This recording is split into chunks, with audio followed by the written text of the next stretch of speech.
The shuttle docked with a soft hum, and Connor Ellis took a deep breath. Through the window, he could see the massive Galactic Cultural Exchange Station floating in the darkness of space. Thousands of lights blinked from its surface, like stars trapped in metal. This was his first assignment as a cultural liaison for Earth, and he intended to make humanity proud. Connor was 24 years old. Born in a small town where his father worked in a factory and his mother taught elementary school. He had no wealth, no powerful family name, and no special connections. Everything he achieved came from hard work and late-night studying. When the United Earth Council selected him for this program, he cried in his small apartment. His mother cried too when he called her with the news. Now he stood at the entrance of the station, wearing his simple gray uniform with the Earth emblem on his chest.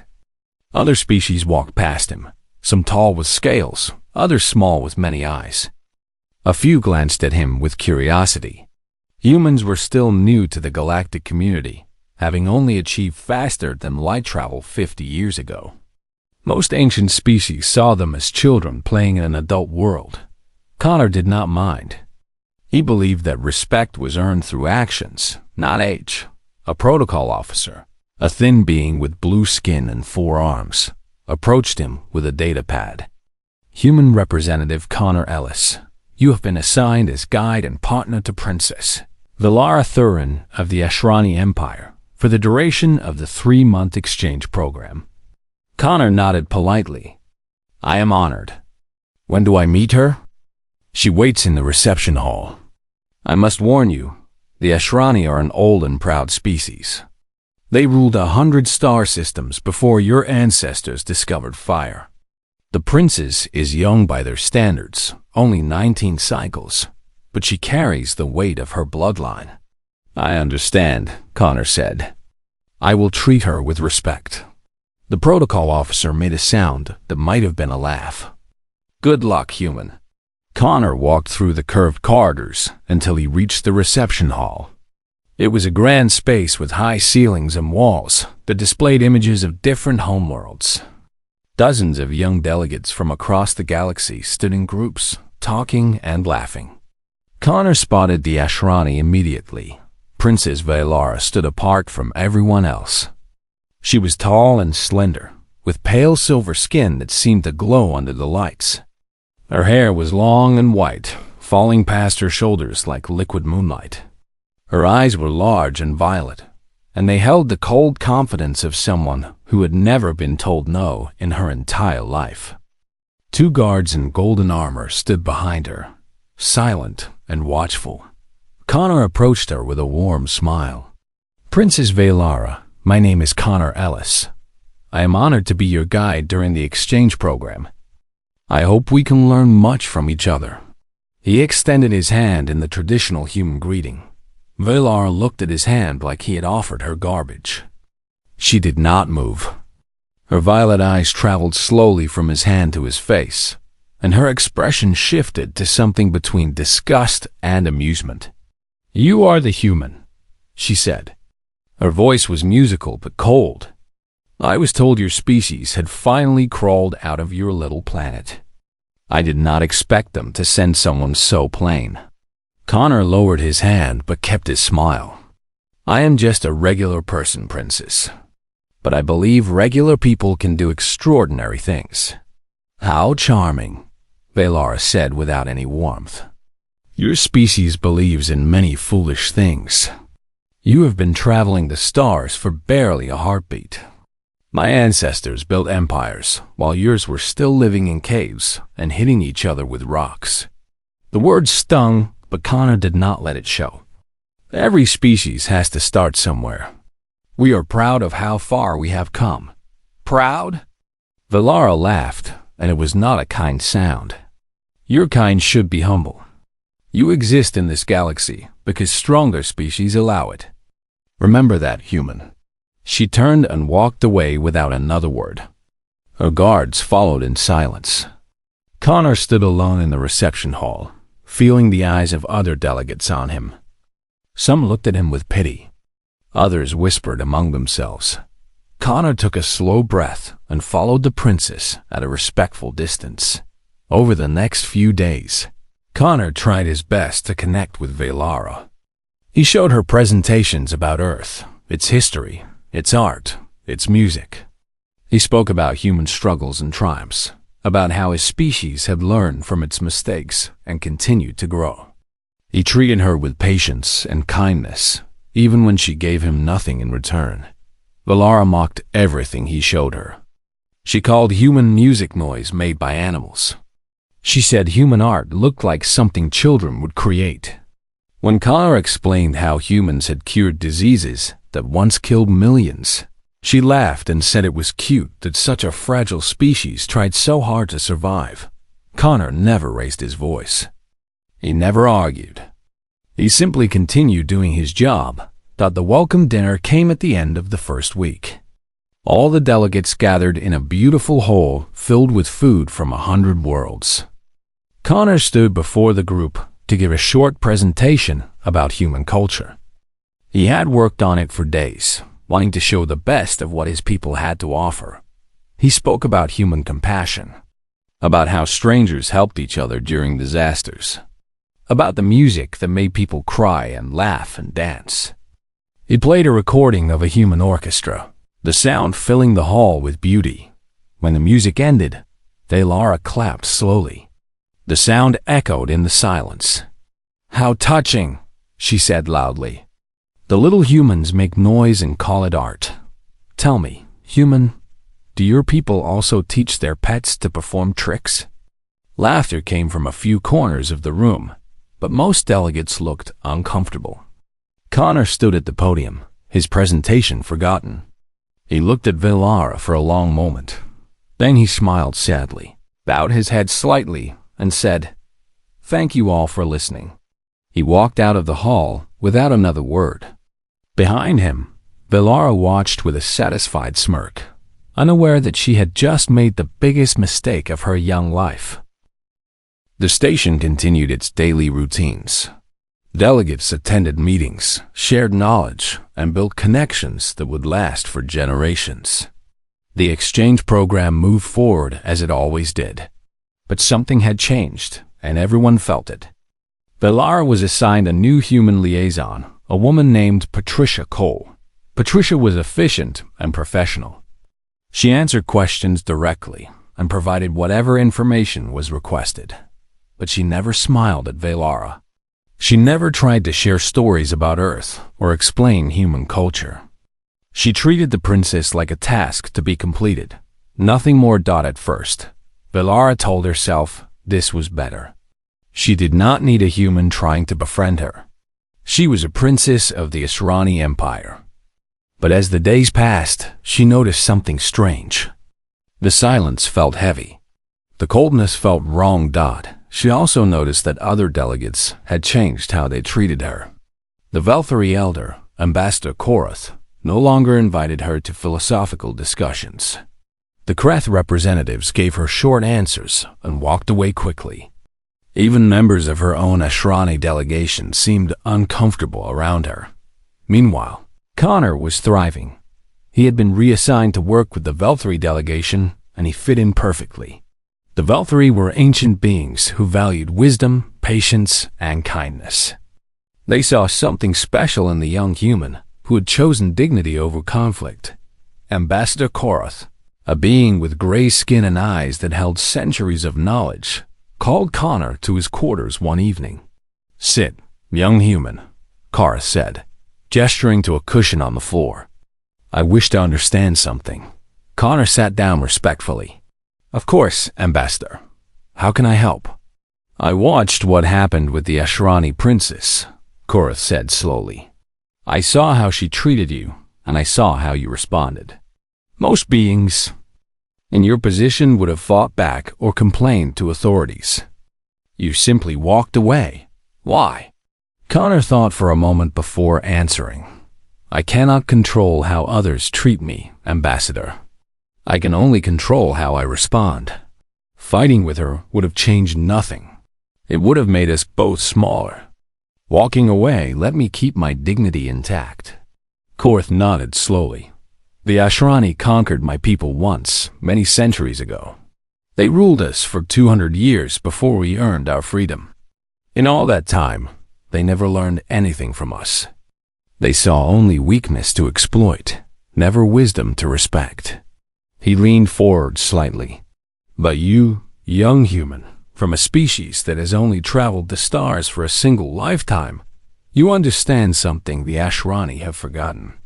Strength is not measured by how many you can crush beneath you. It is measured by how you treat those who cannot fight back. Connor felt emotion rise in his chest but kept his composure. Thank you, Ambassador. That means more than you know. I would like you to address our delegation tomorrow, Korath said. Tell us about human philosophy. I believe we have much to learn from each other. Word spread quickly through the station. The Velthari, one of the most respected species in the galaxy, had invited the human to speak to them. Other delegations grew curious. Soon, Connor found himself invited to meals, discussions, and cultural exchanges with species from across the known universe. He taught them human games, simple things like cards and chess. He shared human music, not in grand presentations, but in quiet moments with new friends. He told them about Earth, about its forests and oceans, its cities and villages, its struggles and dreams. The delegates listened with genuine interest. They asked questions and shared their own stories in return. Connor learned about worlds made entirely of crystal, about species that communicated through light, about civilizations that had risen and fallen before Earth even existed. He was happy. For the first time since arriving at the station, he felt like he belonged. Vilara watched from a distance. She saw Connor laughing with the Kreth delegation, teaching them a human card game. She saw him deep in conversation with Ambassador Korath, both of them nodding thoughtfully. She saw other delegates greeting him warmly in the corridors, calling him friend. No one called her friend. One evening, there was a diplomatic reception in the central hall. All delegates were required to attend. Vilara dressed in her finest gown, silver and white like moonlight on water. She walked through the crowd, expecting people to approach her, as they always did. No one did. She spotted Connor across the room, surrounded by delegates from several species. They were laughing at something he said. Even members of species that rarely showed emotion seemed comfortable around him. Vilara made a decision. She walked toward the group, her guards following at a respectful distance. Connor saw her coming. His laughter faded, and his expression became neutral. Not hostile, not angry, just empty of the warmth he showed everyone else. Princess Vilara, he said politely. Good evening. Good evening, she replied. She searched for words but found none. What could she say? She had never apologized for anything in her life. The silence stretched for an uncomfortable moment. Connor gave a small nod. If you will excuse me, I promised Ambassador Korath I would join him for a discussion on comparative philosophy. I hope you enjoy the reception. He walked away without looking back. Vilara stood alone in the crowd. Her guards waited behind her. Other delegates moved around her like water flowing around a stone. No one stopped to speak with her. She realized then that Connor was not ignoring her out of anger or spite. He had simply moved on. She was no longer part of his life. The rejection without hatred, the dismissal without malice, hurt more than any insult ever could. For the first time, Princess Vilara Thurain felt truly alone. The days that followed the welcome dinner were not easy for Connor. Word had spread through the station about what happened. Some delegates avoided him, not wanting to be connected to the human that the Ashrani princess had humiliated. Others looked at him with quiet sympathy, but said nothing. Connor continued his work. Every morning, he woke up early, prepared his materials, and met Vilara at the scheduled time. He remained polite. He remained professional. He did not mention the dinner or ask for an apology. Part of him hoped that she would eventually see him as a person worthy of basic respect. That hope faded a little, more each day. Valara seemed to enjoy testing him. She arrived late to their meetings, sometimes by hours. She interrupted him when he spoke. She made comments about human weakness whenever she had the chance. Once, when Connor was explaining how humans had developed medicine to help people live longer, she tilted her head and said, "Why bother? Your lives are already so short. It seems like a waste of effort." Connor paused for a moment, then continued his explanation without responding to her insult. Other delegates began to notice. The Velthari, a species known for their calm wisdom, watched Connor with growing respect. The Kreth, large beings with rough skin and deep voices, nodded at him in the corridors. Even some Ashrani guards seemed uncomfortable with how their princess treated the human. But Valara noticed none of this.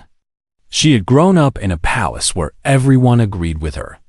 She had been taught that the Ashrani were the greatest species in the galaxy and that all others existed beneath them.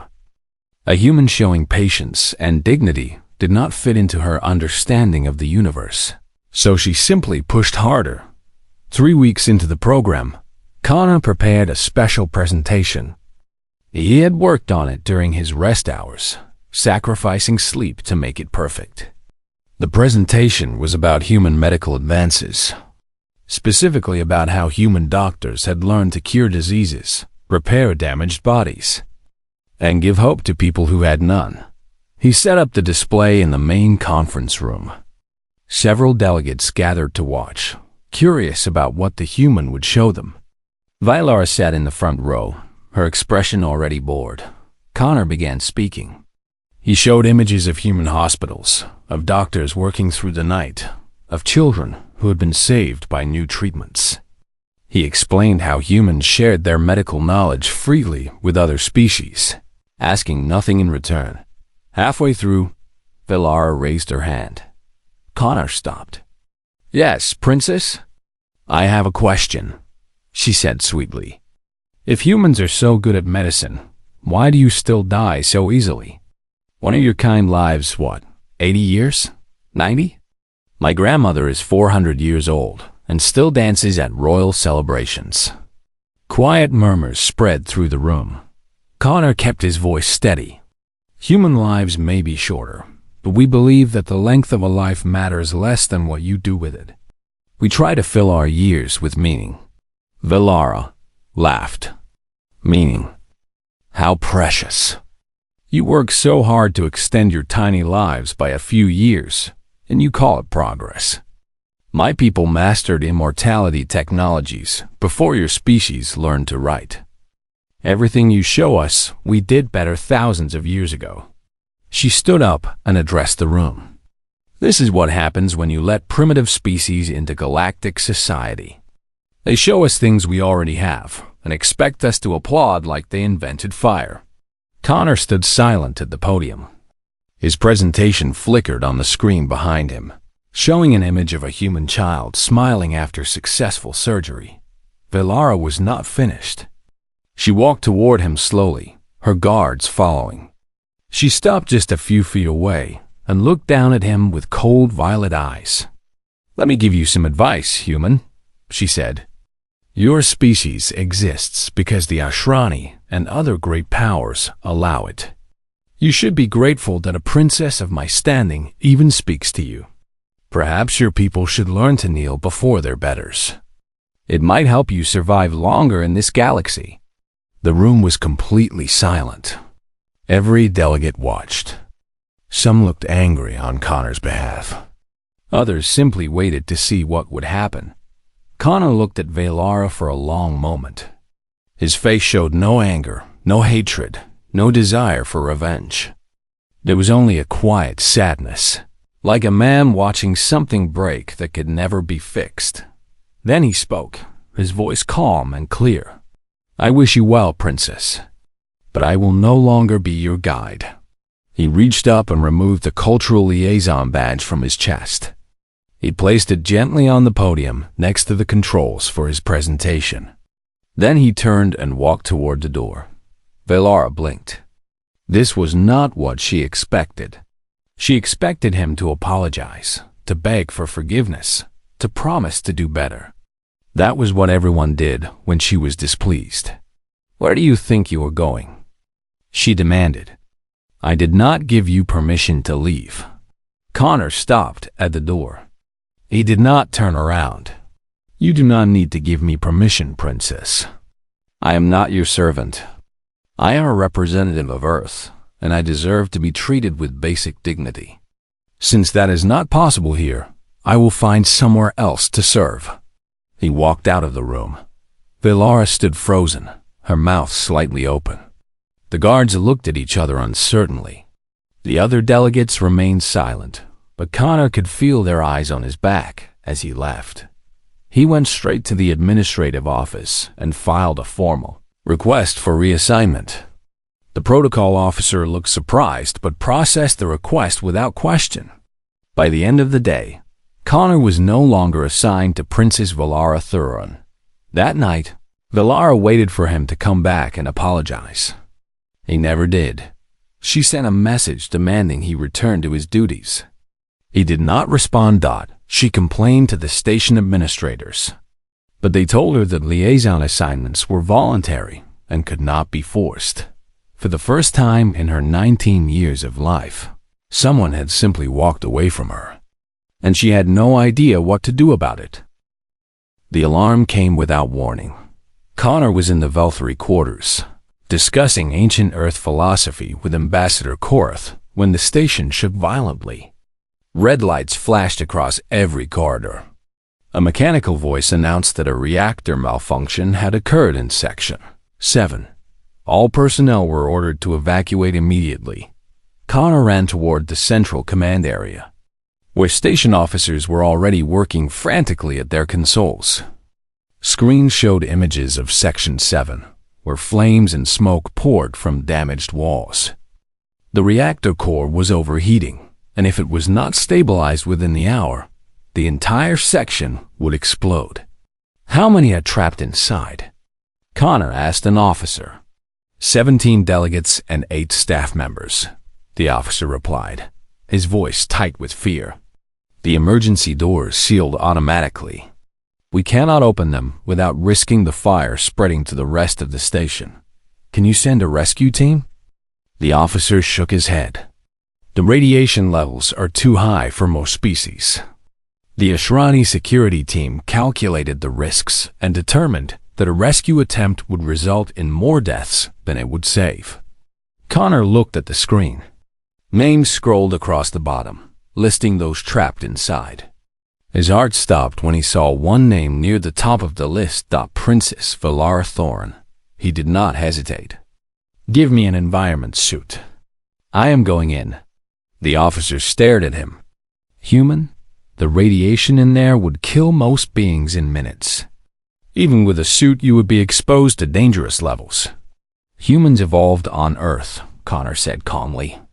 "Our planet has natural radiation, harsh sunlight, extreme temperatures. Our bodies are more resistant than most species realize. I can survive longer than you think." Ambassador Korath arrived at the command center, his old eyes wide with concern. "Connor, what are you doing?" "What needs to be done?" Connor replied.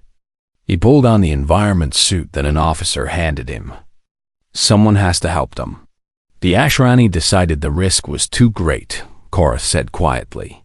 "The Ashrani are not going in." "I am." Connor sealed his helmet and walked toward Section 7 without waiting for permission.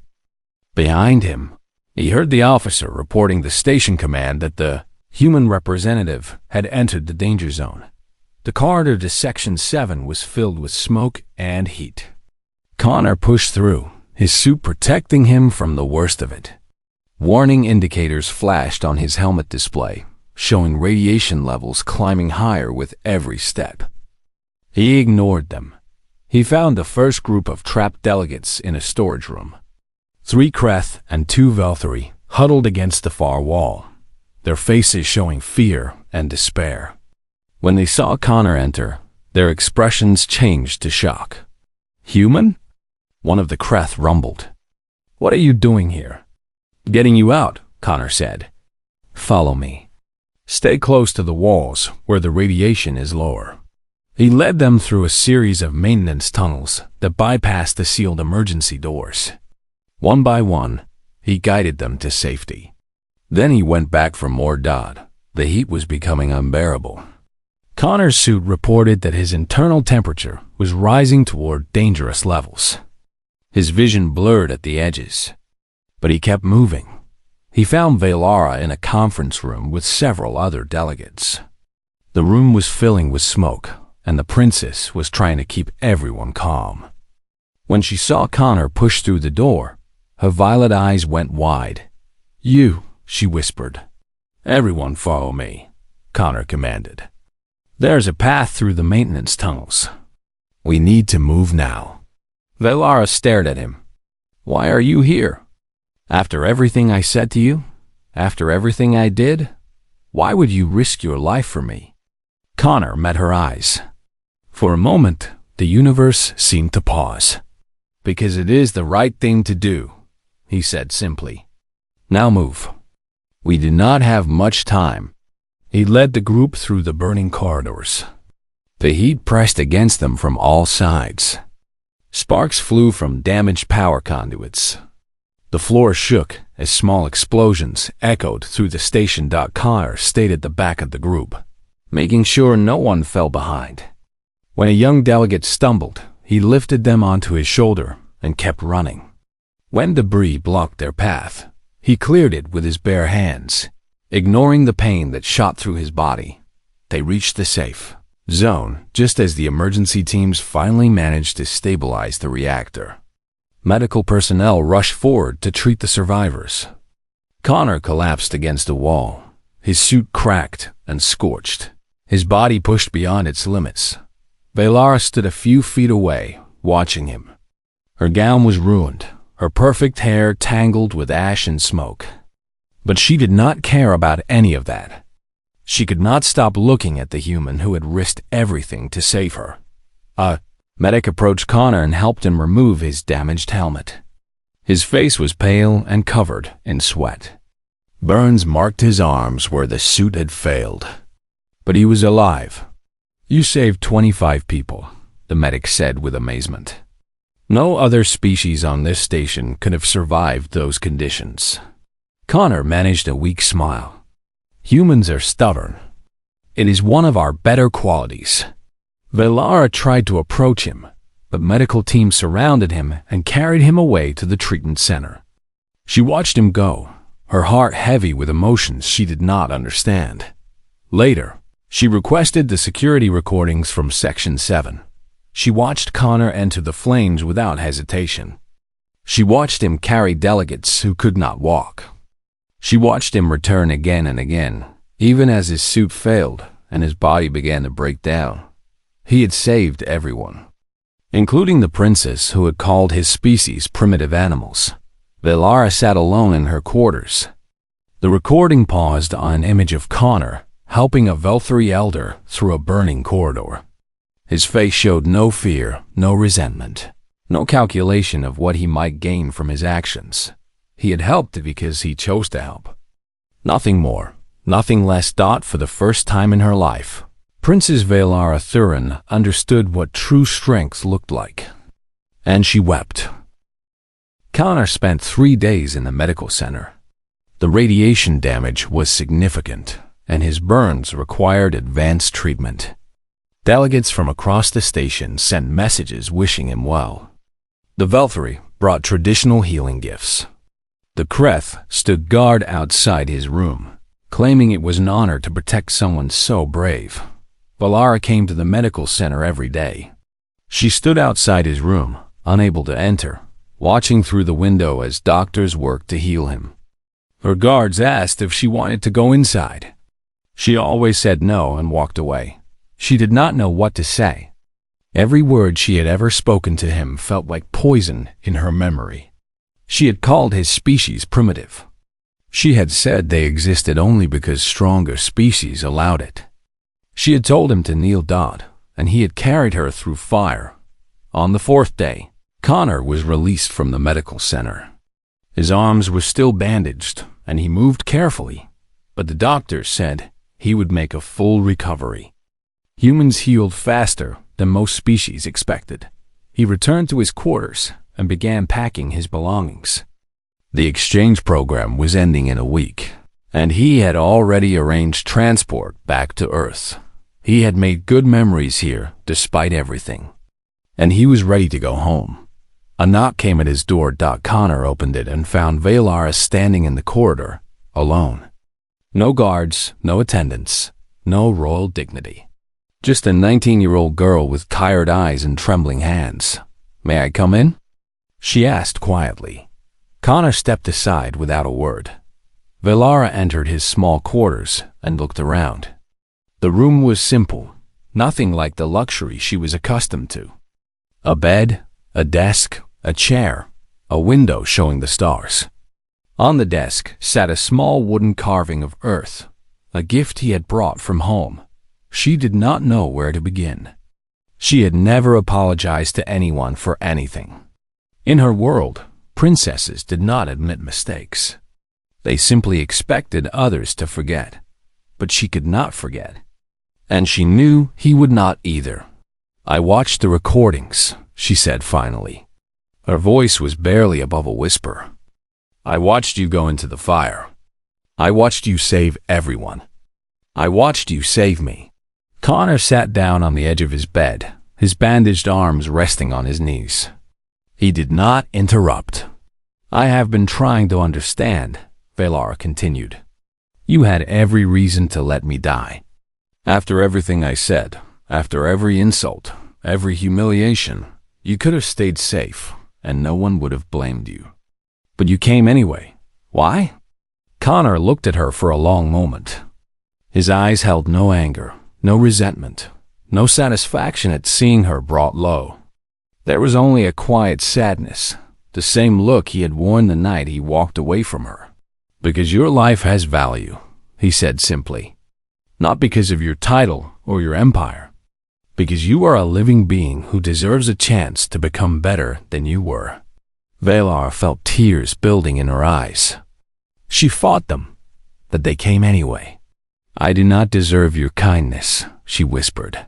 "Maybe not," Connor agreed. "But kindness is not about what people deserve. It is about who we choose to be." Valara wiped her eyes with the back of her hand. She took a shaky breath and forced herself to say the words she had never said before. "I am sorry. For everything. I was taught that humans were lesser beings, and I believed it without question. But everything I have seen, everything you have done, proves that I was wrong. You have more dignity in your smallest action than I have shown in my entire life." Connor nodded slowly. "Thank you for saying that. I accept your apology." Hope flickered in Valara's eyes. "Then perhaps we could start again. Perhaps we could be friends." Connor was quiet for a moment. Then he shook his head gently. "I appreciate your words, Princess. And I truly hope you become a better ruler than your teachers made you. But I will not stay to watch that happen.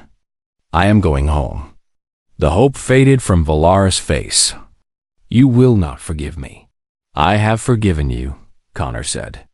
"But forgiveness does not mean I must remain in your life. You hurt me deeply, not just with words, but with the belief behind them. I will not allow anyone to make me feel lesser, not even someone who apologizes afterward." He stood up and walked to his desk.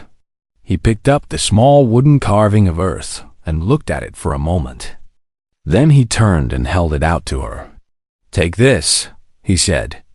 "Let it remind you that worth is not measured by power or age or conquest. It is measured by how you treat those who cannot fight back." Valara took the carving with trembling hands. It was simple, almost crude, carved from ordinary wood by ordinary hands. But in that moment, it felt more precious than any treasure in her empire. "I will remember," she promised. Connor smiled sadly. "I hope so." The next morning, Connor boarded the shuttle back to Earth. Ambassador Korath came to see him off, along with delegates from a dozen species. They clasped his hands, touched his shoulders, and spoke words of respect in languages he did not understand. Valara watched from a distance. She did not approach. She simply stood by the observation window, holding the wooden earth against her chest. As the shuttle carrying Connor Ellis disappeared into the stars, 20 years later, Empress Valara Thurin sat on the throne of the Ashrani Empire. Her first act as ruler was to abolish the laws that declared other species inferior.